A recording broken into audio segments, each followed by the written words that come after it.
maravilhosas, né, irmãos? Poder, como a gente falou, né? Ver todos juntos, ver as coisas boas, as coisas não tão boas também, fazem parte. Mas conviver com os nossos irmãos é muito bom, certo? É muito bom e esse é o sentimento que a gente deve ter. Essa manhã eu queria não dar uma palavra de exortação, mas eu queria mais dar uma palavra de encorajamento, né?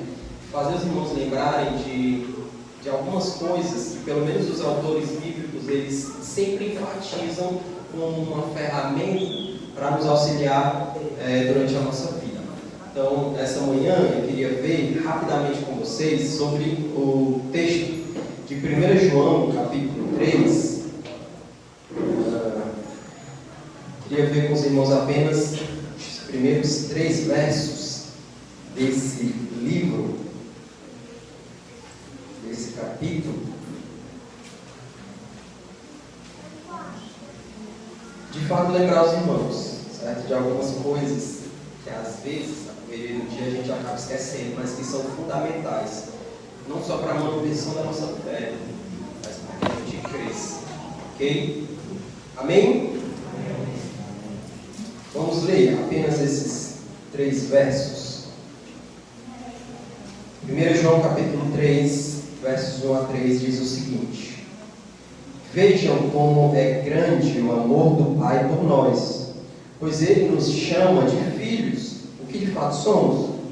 Mas quem pertence a este mundo não reconhece que somos filhos de Deus, porque não o conhece.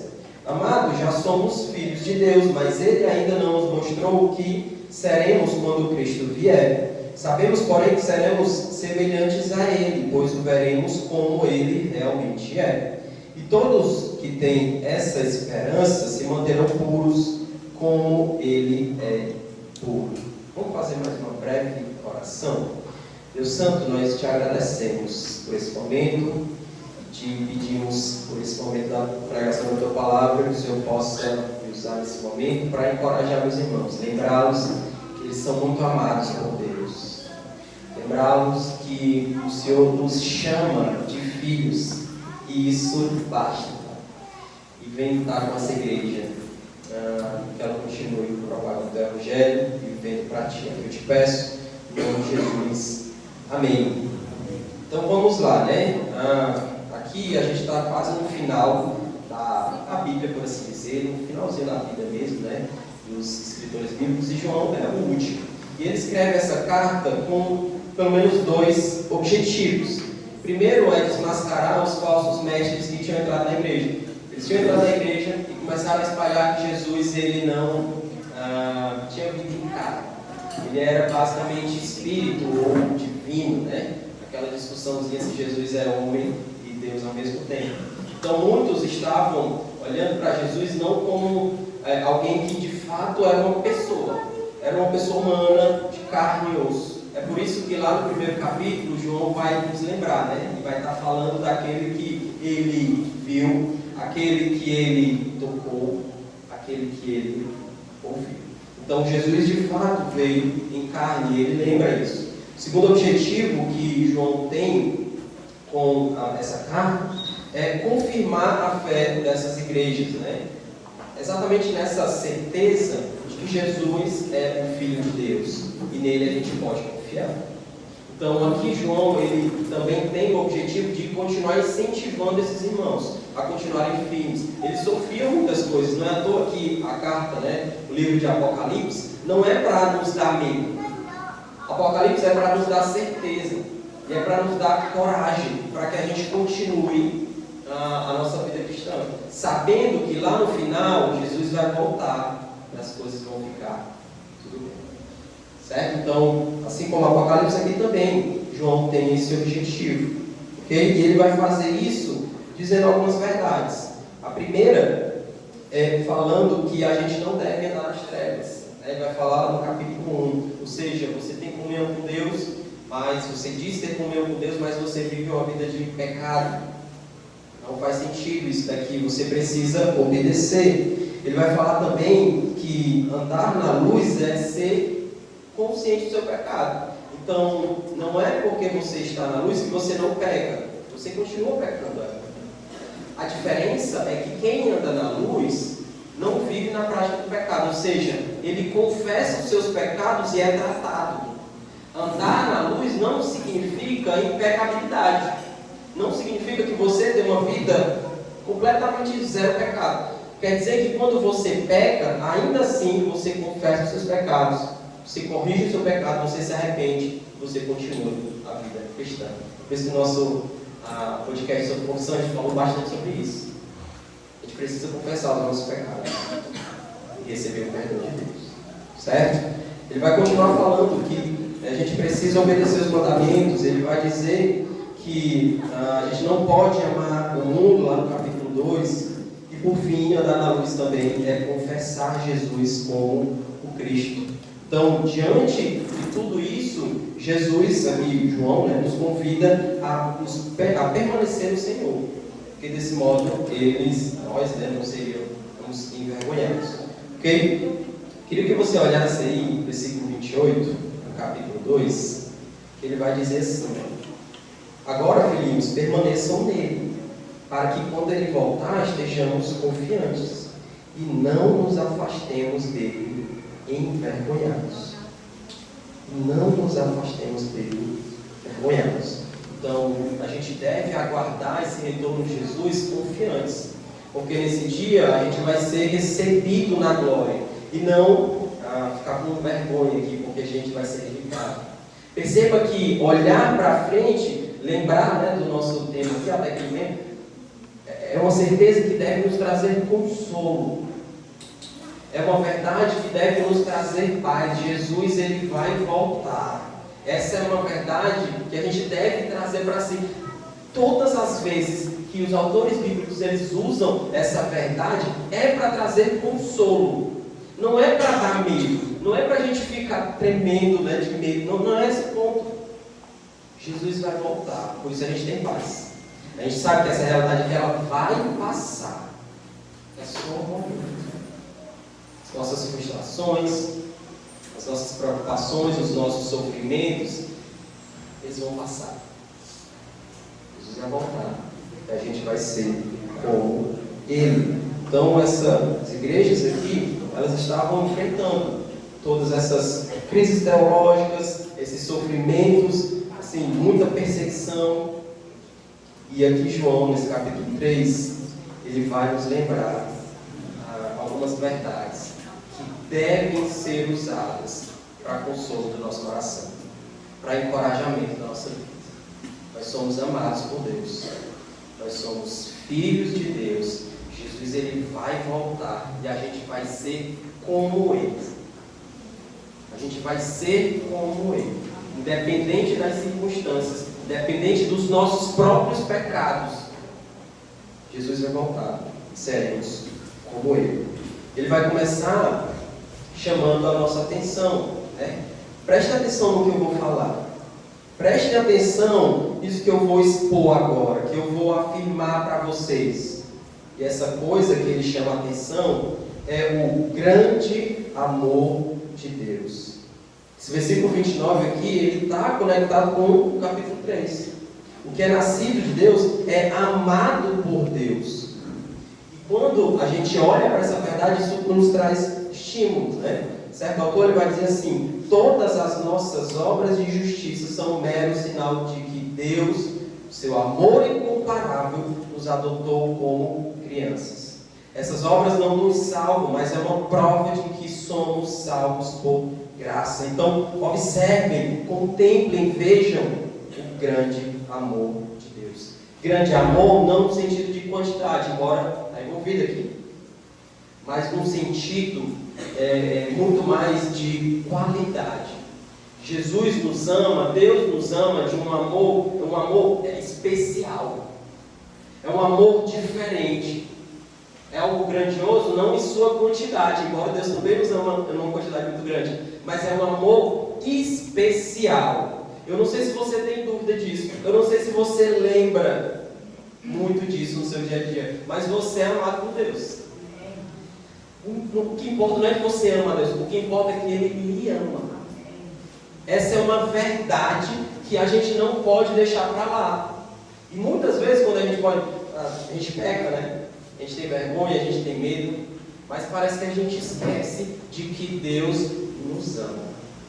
Pergunte a um pai, todos os pais que estão aqui, o amor que você tem pelo seu filho, ele não é especial?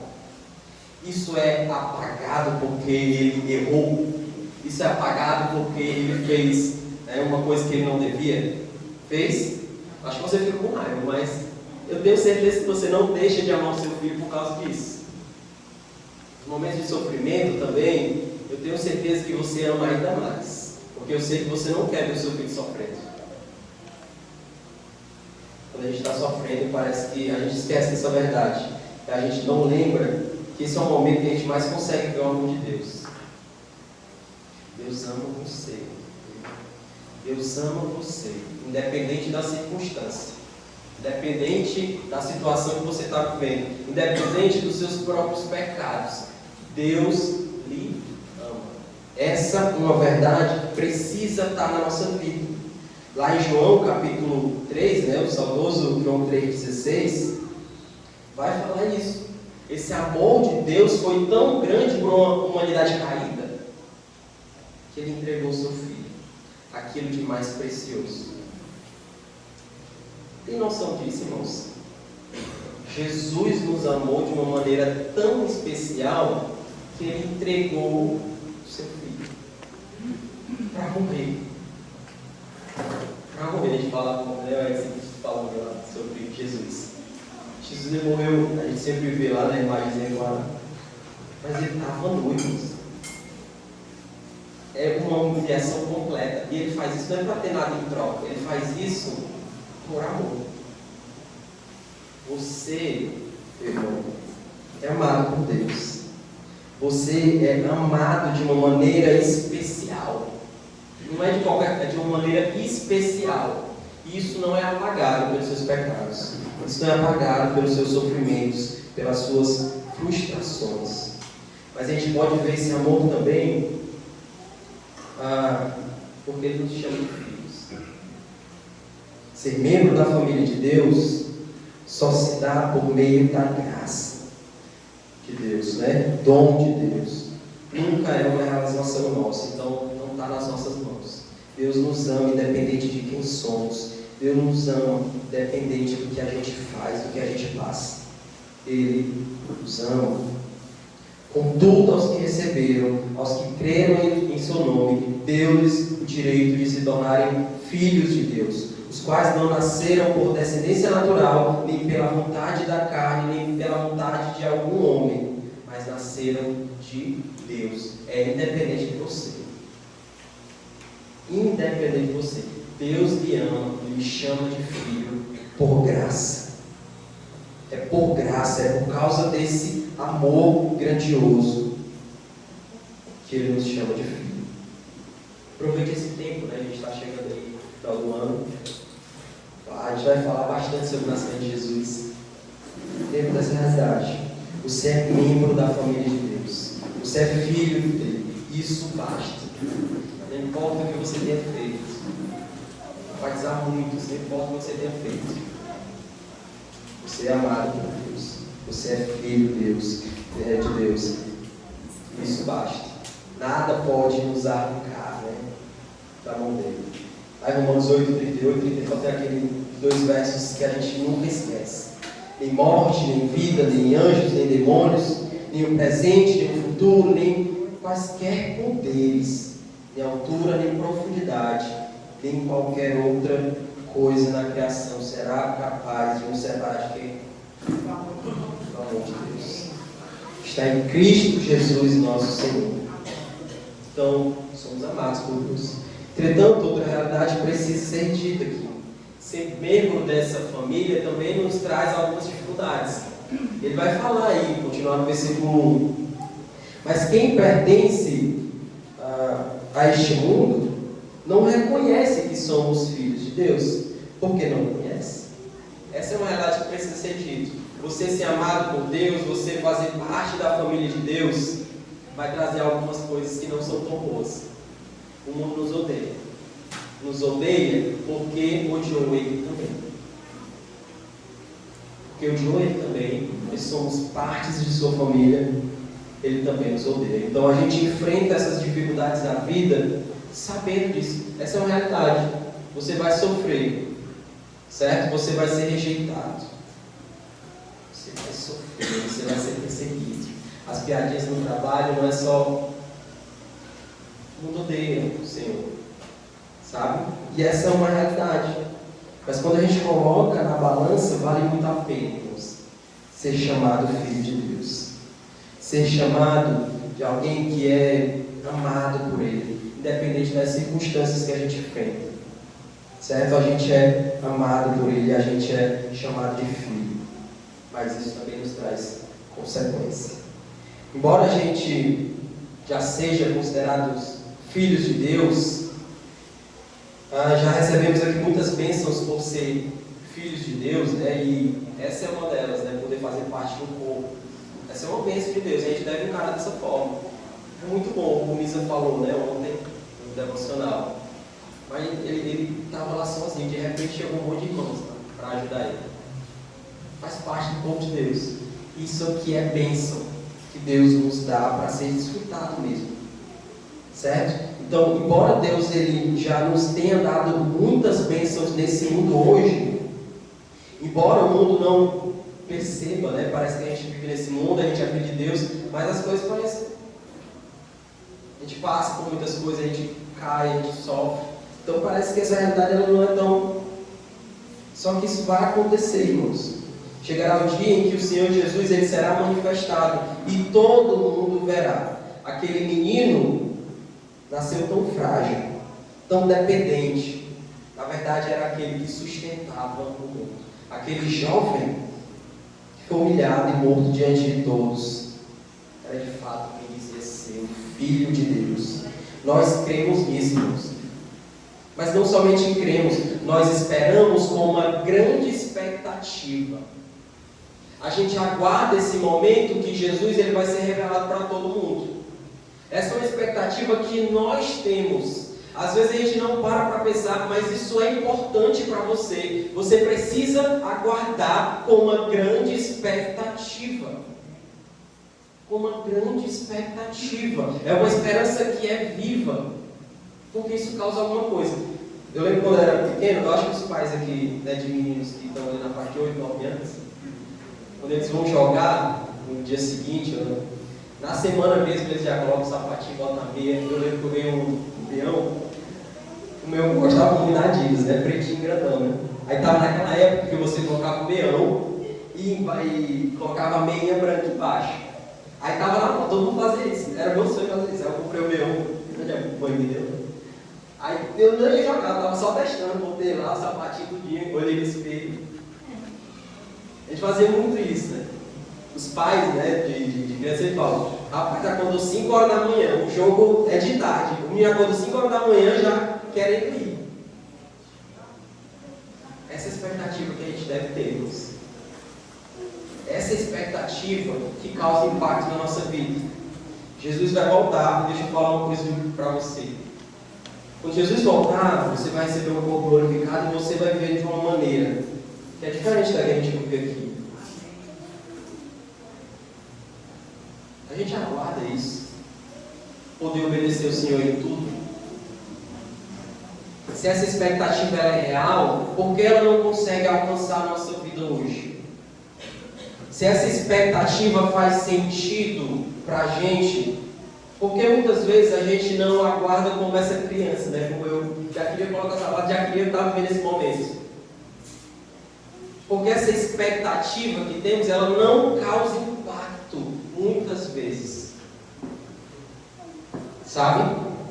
Talvez essa expectativa que temos, ela não seja tão grande.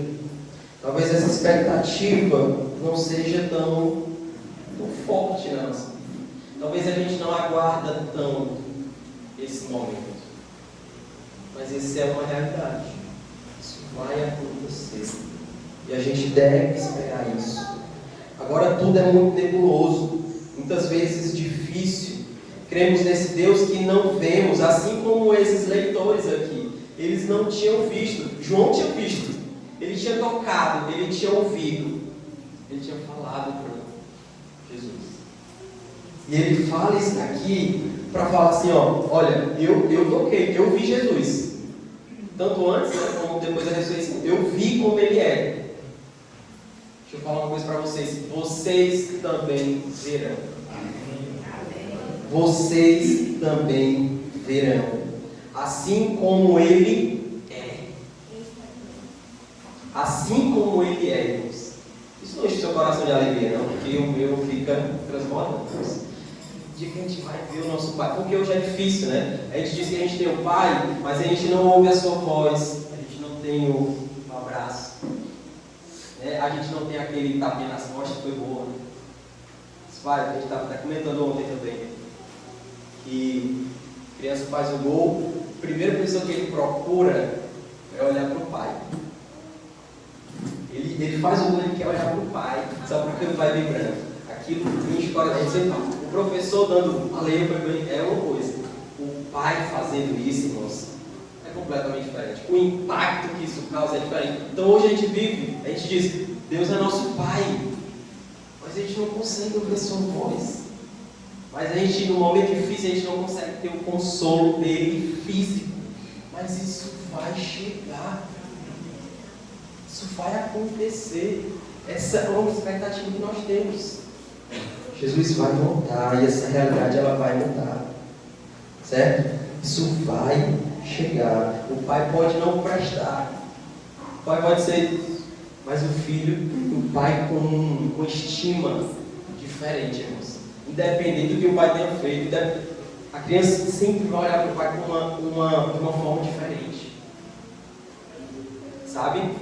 É assim que a gente deve olhar para o nosso pai, e o nosso pai cuida de nós. Ele não está aqui agora, no sentido físico, mas essa realidade, ela vai chegar. Todo aquele que em Cristo, ou seja, todo crente em Jesus, que tem essa esperança, purifica-se a si mesmo. Eu não estou falando aqui de qualquer esperança, ou esperança aqui no geral, mas uma esperança particular, essa que ele acabou de falar, do retorno iminente Jesus, da sua manifestação para todos. A promessa do segundo advento de Cristo deve encher nosso coração não de apreensão, não de medo ou de vergonha, mas de confiança. Como o pastor Rafael leu, né? 1 Tessalonicenses 5:9. Mas vocês, irmãos, não estão nas trevas, para que esse dia os surpreenda como ladrão. Vocês todos são filhos da luz, filhos do dia. Não somos da noite nem das trevas. Portanto, não durmamos como os demais, mas estejamos atentos e sejamos sóbrios, pois os que dormem, dormem de noite, e os que se embriagam-se de noite. Nós, porém, que somos do dia, sejamos sóbrios, vestindo a couraça da fé e do amor e do capacete da esperança da salvação, porque Deus não nos destinou para a ira, mas para recebermos a salvação por meio do nosso Senhor Jesus Cristo. Ter essa esperança que logo o Senhor voltará, deve nos empenhar em sermos cada vez mais santos e puros. Jesus vai voltar, a gente vai ver uma vida diferente. Isso deve causar impacto hoje. É por isso que a gente se empenha nas boas obras. É por isso que a gente se empenha em confessar os nossos pecados e purificar o nosso coração. É por isso que a gente vive em comunidade, suportando os nossos irmãos, amando os nossos irmãos, cuidando deles. Sim, cuidado também.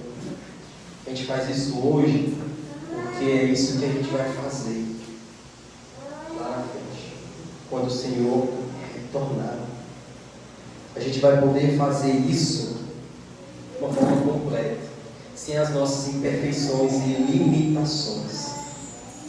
Os verdadeiros filhos de Deus, eles se empenham na prática das boas obras, enquanto aguardam o retorno de Cristo. Lá em Tito, capítulo 2, verso 11 a 14, diz que porque a graça de Deus se manifestou Salvador a todos os homens. Ela nos ensina a renunciar à impiedade. A graça de Deus chega e olha o que ela faz. Ela nos ensina a renunciar à impiedade e às paixões mundanas, e a viver de maneira sensata, justa e piedosa nesta era presente, enquanto aguardamos a bendita esperança, a gloriosa manifestação do nosso Senhor, do nosso grande Deus e Salvador Jesus Cristo. Ele se entregou por nós a fim de nos remir de toda a maldade e purificar para si mesmo um povo particularmente seu, dedicado à prática das boas obras. O próprio Senhor, Ele está empenhado de fazer da sua igreja um povo santo, um povo focado, dedicado na prática das boas obras. A gente não pode olhar para isso e tratar de qualquer jeito. Queria lembrar os irmãos, para a gente caminhar para o fim, 3 verdades aqui. E a primeira que eu queria encorajar os irmãos é lembrar que você é filho de Deus. E isso diz muito. Eu sei que talvez pareça não fazer muito sentido para você. A gente não pode ver o nosso pai, não, como eu falei. Há uma lenda, um certo reverendo ele vai contar, que lá em uma tribo indígena havia um ritual de passagem de adolescência ou criança para a fase adulta. Aí o pai levava o menino até a floresta, deixava ele lá vendado uma noite inteira. Aí a criança passava lá a noite inteira, né, os barulhos lá, né, dos animais, o medo da criança ficava. Se ela tirasse a venda, ela ainda não estava preparada. Mas se ela permanecesse até o dia seguinte, ela estava preparada para seguir. Só que tinha um detalhe.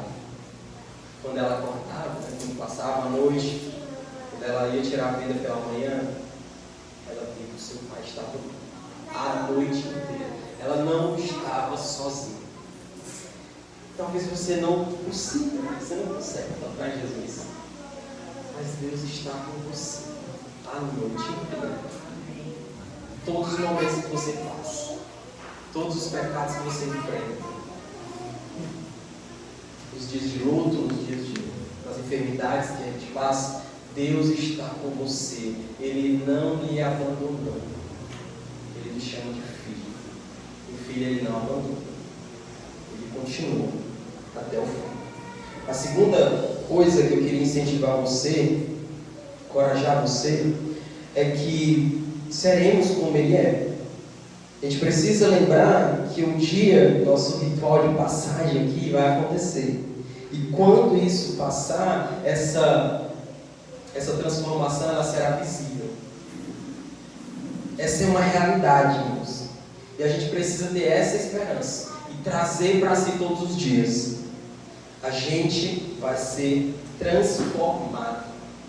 Essa realidade corpórea, pecaminosa, cheia de impureza, ela vai passar. Talvez seja difícil para você entender isso ou trazer essa expectativa, mas isso vai acontecer. Sabe, isso vai passar. É um breve tempo. O que nos espera lá na frente é uma eternidade. É uma eternidade. Não vai ter fim o que a gente vai viver lá. Sabe? Essa época é um período apenas. Sabe? É um período curto de tempo. Isso vai passar. Quando Deus se manifestar, nós seremos como Ele. Nós seremos como Ele. Essa recompensa, ela será eterna. A última coisa que eu queria lembrar os irmãos é que esperar é confiar. Confiar é não ser abalado.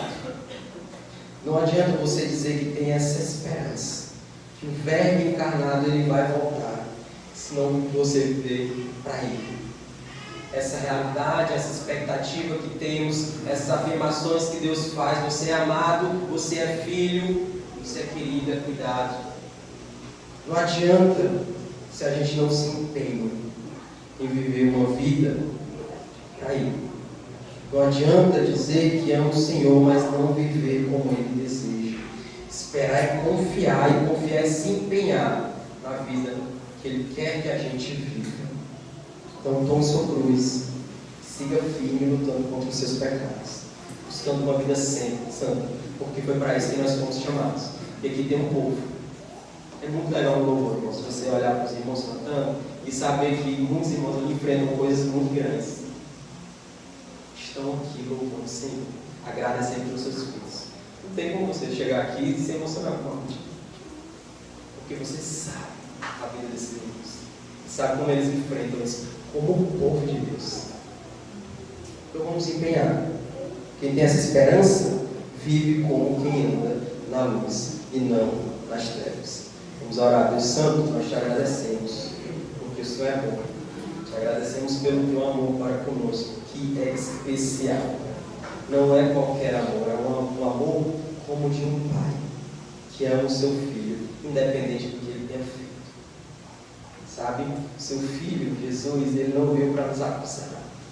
Então hoje, a gente foi lavado por ele, pelo sangue dele. Nós temos os nossos pecados apagados. Hoje nada mais nos desabona. Hoje a gente tem esperança em Ti, que um dia o Senhor vai ser revelado mais uma vez. Nós viveremos contigo e com o Senhor. Que essa realidade ela traga impacto no nosso coração, que essa esperança nos faça viver de uma maneira digna, como o Senhor merece. Como o Senhor merece. Que essa vida aqui ela possa passar logo, que o Senhor possa retornar. Essa é a nossa esperança. Em nome de Jesus que eu te amo. Amém. Amém.